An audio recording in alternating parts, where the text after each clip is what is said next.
یہ تو ہر بندہ سمجھ رہا ہے، ہم ورکر لوگ ہیں، ہم ایم پی ہیں، ہم اس کے ساتھ اس لیے کھڑے ہیں کہ یہ کوئی معاملہ خراب نہ ہو،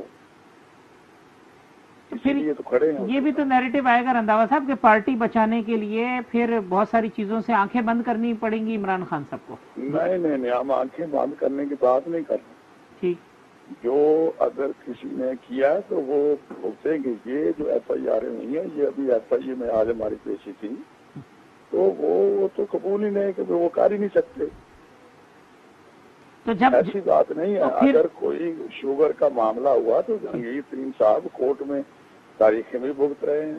ہم یہ بات نہیں کرتے وہ بھی اس پہ پرچے ختم کر دیں یا اس کے ایف آئی آر ختم کر دیں۔ اگر کوئی مسئلہ ہے تو وہ کورٹ میں گئے ہوئے ہیں اور جہانگیر ترین صاحب ان کا سامنا کر رہے ہیں۔ یہ ہم خان صاحب سے نہیں کہیں گے بھی آپ آنکھیں بند کر لیں، یہ بات نہیں ہے۔ تو رنداوا صاحب اگر جہانگیر ترین صاحب کے ساتھ یہ سب کچھ ہو رہا ہے تو پھر باقی لوگ جو چیخ رہے ہیں تو ان کے ساتھ تو کیا کچھ ہوتا ہوگا؟ نہیں، یہ مختلف معاملات ہیں، وہ ان کے اور معاملات ہیں۔ یہ تو ابھی شوگر کا تو کام چلا ہی نہیں ہے، ابھی تو نوٹس کیا ہے انہوں نے۔ ایسی کوئی مسئلہ نہیں ہے، انشاءاللہ اللہ بہتری کرے گا۔ خان صاحب ہمارے تمام چیزیں نظر میں رکھے ہوئے ہیں، اسی لیے انہوں نے ملاقات کا ٹائم دیا ہے۔ یہ معاملات بہتر ہو جائیں گے انشاءاللہ، دعا کریں آپ۔ جی ٹھیک ہے، شکریہ۔ عاجز دھمرا صاحب، جہانگیر ترین کا معاملہ پریشر گروپ اتنے سارے اراکین جا رہے ہیں اور اب وہ رنداوا صاحب بتا رہے ہیں کہ جی ملاقات کا وقت بھی دے دیا ہے، تو ریورس ہوتی نظر آتی ہیں چیزیں؟ میرے خیال میں اس معاملے کو ذرا تھارولی سمجھنے کی ضرورت ہے۔ اور ابھی جو رنداوا صاحب نے کہا کہ جہانگیر ترین جو ہے وہ ریڑھ کی ہڈی ہے، مگر وہ ریڑھ کی ہڈی جو ہے اب اس حکومت کی اور خاص طور پر خان صاحب کی گلے کی ہڈی بن چکی ہے۔ گلے کی ہڈی اس طرح بنی ہوئی ہے کہ ان کو پتا ہے کہ جب بجٹ جو ہے وہ قریب آ پہنچا ہے، یہ ابھی تو ملاقات کے لیے محنتیں کر رہے ہیں، ان کو یہ ان کے پاؤں بھی پکڑیں گے۔ جب بجٹ پیش ہوگا نا، جب پاس کرانے کا ٹائم آئے گا، تب تک یہ جہانگیر ترین کو اگر راضی نہ بھی کر سکے تو یہ قوم دیکھے گی، اور یہ الفاظ آپ ریکارڈ پہ رکھ دیجئے گا کہ یہ ان کے پاؤں بھی پڑیں گے کہ برائے مہربانی آپ راضی ہو جائیں۔ ٹائمنگ کا جو ایشو اٹھایا ہے ترین صاحب نے، اس لیے میں کہہ رہا ہوں کہ وہ ریڑھ کی ہڈی تو تھی، اب گلے کی ہڈی بن چکے ہیں۔ ترین صاحب کو بھی پتا ہے کہ جو بجٹ جو 1 مہینے کے بعد آنی ہے، اس کے بعد صورتحال اور مزید واضح ہوگی اور حکومت کے پسینے جو ہیں وہ آپ کے نکلتے ہوئے نظر آئیں گے۔ دوسری بات، اگر ان کے اوپر جو ایف آئی آریں ہیں اگر وہ کرپشن کے حوالے سے ہے مثال کے طور پر، تو اس سے پہلے جو ایف آئی آر بننی چاہیے تھی وہ تو آپ دوائی جو 500% مہنگی ہو گئی، آپ نے اس کا ایکشن اٹھایا، کیانی صاحب کو نکالا، کاروائی کہاں ہے؟ مطلب آپ نے ایڈمٹ کیا کہ آپ کی ایک نوٹیفیکیشن کی وجہ سے دوائی کی قیمت کنٹرول نہیں ہوئی، وزیر کے خلاف کاروائی ہوئی، اور وہ کاروائی صرف کابینہ سے نکالنے کی حد تک ہوئی۔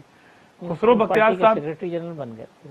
جی، اور دوسری بات وہ پارلیمانی ان کو ذمہ داریاں بھی ہیں، نیشنل اسمبلی ہیں۔ اور دوسری بات، خسرو بختیار چینی کا کاروبار ہے، کاروائی یہ ہوئی کہ اس سیٹ سے اٹھا کے کابینہ کے اندر 4 سیٹیں چھوڑ کے 5ویں سیٹ پہ بٹھا دیے گئے، کاروائی تو وہاں نظر ہونی چاہیے۔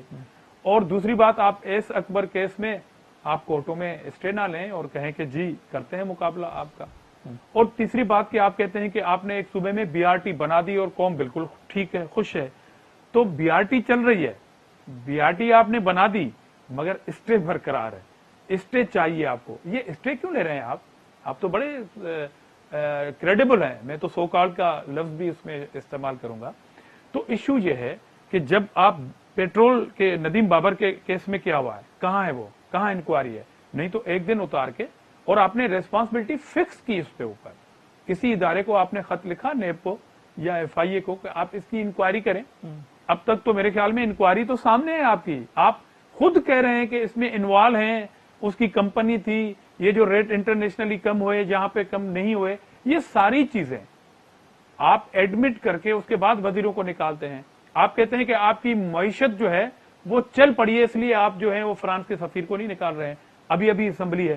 تو وہ جو معیشت کو سنبھالنے والے وزیر خزانہ جو ہیں، ان کی بار بار تبدیلی کیوں ہو رہی ہے جب آپ معیشت کو ٹھیک کر رہے ہیں؟ تو یہ جہانگیر ترین کا جو معاملہ ہے، اس میں جو ایف آئی آر، ایک اور ایشو ہے جو مجھے شک ہے، ہو سکتا ہے میں غلط ہوں، یہ سوئی ہوئی تھی حکومت، جہانگیر ترین بھی ادھر ہی تھے، ان کی شوگر ملیں بھی ادھر تھی، مگر ان کے خلاف جو غصہ ہے وہ یہ ہے کہ سینٹ میں حفیظ شیخ جو ہے وہ شکست پا گئے. حالانکہ حفیظ شیخ کے لیے تو بڑی وہ لابنگ کر رہے تھے. میرے خیال میں کہیں نہ کہیں حکومت نے یہ سمجھا ہوگا کہ جہانگیر ترین نے اس انداز میں مدد نہیں کی ہوگی حکومت کے کینڈیڈیٹ کی, اس لیے وہ ہار گئے یہ الیکشن.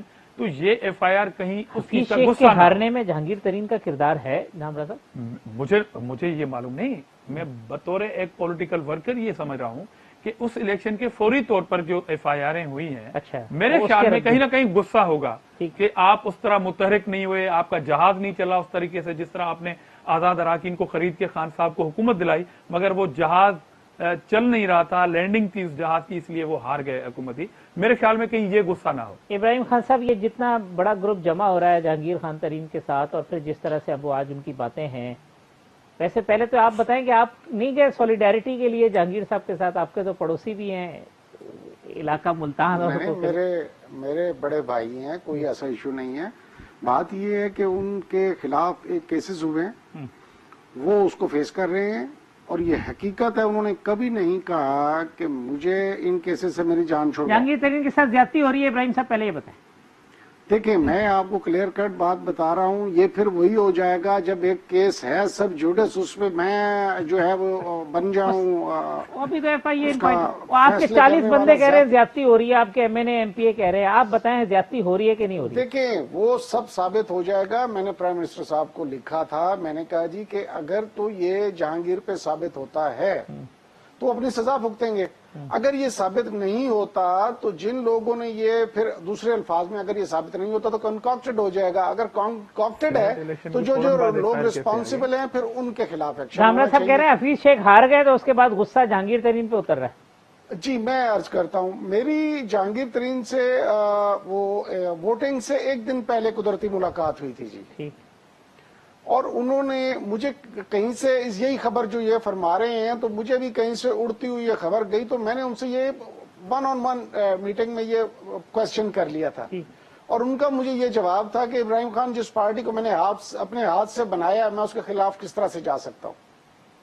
اور پھر سب سے بڑی بات یہ ہے کہ پورے پاکستان کے ہمارے وزیر اعظم صاحب کے پاس ریسورسز موجود ہیں ہر طرح کے, یہ چیزیں ڈھکی چھپی نہیں رہ سکتی. اب دیکھیں نا, جن لوگوں کی ویڈیوز آ گئیں اور انہوں نے خرید و فروخت کے پیسے وہاں پہ لے لیں, پیسے یہاں پہ دے دیں, یہ سارا کچھ ہونے کے باوجود اب تھوپا جا رہا ہے مسئلہ کہ جی وہ جہانگیر ترین کی وجہ سے. بھائی, جہانگیر ترین کا اس میں کوئی لینا دینا نہیں ہے.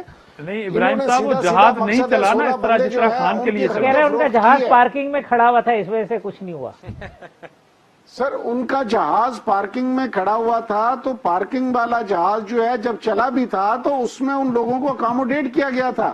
پیپلز پارٹی نے اپنے دور میں کیا کیا تھا, جتنے بھی جو اپوزیشن, مقصد ہے کہ الائڈ پارٹیز بنی تھی ان کو اکاموڈیٹ کرنا پڑتا ہے, کیونکہ اگر آپ سنگولرلی نہیں بنا سکتے گورنمنٹ تو آپ لوگوں کو ایڈجسٹ کرنا. عمران خان صاحب کو فوری طور پر ملنا چاہیے. کسی پیسے کے بنیاد پہ نہیں آئے تھے, کوئی منسٹری میں گئے, کسی نے کوئی پوزیشن لی, یا جو بھی ان کے ریکوائر وہ تھے, وہ ایز پر لا جو ہے, ایز پر پالیٹکس آف پاکستان ان کا وہ ہوا. یہ نہیں ہوا کہ پیسے کے ساتھ خریدے ہو کہ جہانگیر ترین کے علاوہ بجٹ پاس ہو جائے گا, مل جائیں گے, اور جن کی ویڈیوز آپ کے سامنے. ابراہیم صاحب, عمران خان صاحب کو فوری طور پہ ملنا چاہیے جہانگیر ترین صاحب سے, آپ انڈورس کرتے ہیں؟ میں سمجھتا ہوں جتنا بہتر ہے, جتنا جلدی یہ ملاقات ہو جائے اتنا زیادہ بہتر ہے, تاکہ حقائق کو سامنے رکھ کے میرٹ سے, اصول سے نہیں ہٹے. اگر جہانگیر خان گلٹی ہیں تو جہانگیر خان ول پے فار ہز جو بھی ان کا غلطی ہے. صاحب کہتے ہیں بجٹ کیسے منظور کرائیں گے جہانگیر ترین کے بغیر؟ سر دیکھیں, یہ تو بعد کی باتیں ہیں نا, میں اس لیے کہہ رہا ہوں پہلے تو یہ ہے نا کہ ان کو مل کے بیٹھ کے اس میں جہانگیر ترین کسی سے یہ بیگ نہیں کریں گے کہ ہمیں آپ جو ہے اٹھا کے کوئی جی رعایت دے دیں, کوئی یہ کر دیں گے, میرٹ انشور کر دیں, صرف اتنا سا جو ہے, تاکہ کیونکہ پارٹی کے سروائیول کا ایشو ہے تو اس میں اس کو میرٹ کو انشور کریں کہ اصولوں پہ معاملات طے ہوں, نہ کہ کوئی اس کو منور کرنے والا ہو. ابراہیم صاحب, اصولاً آپ کیا سمجھتے ہیں ذاتی طور پر being M N A P T I کے, کہ خان صاحب کو ایسے شخص سے ملنا چاہیے جس کے اوپر 3 ایف آئی آر ہیں, جب تک وہ کلیئر نہیں ہوتے پرائم منسٹر صاحب کو ملاقات کرنی چاہیے؟ بالکل ٹھیک بات.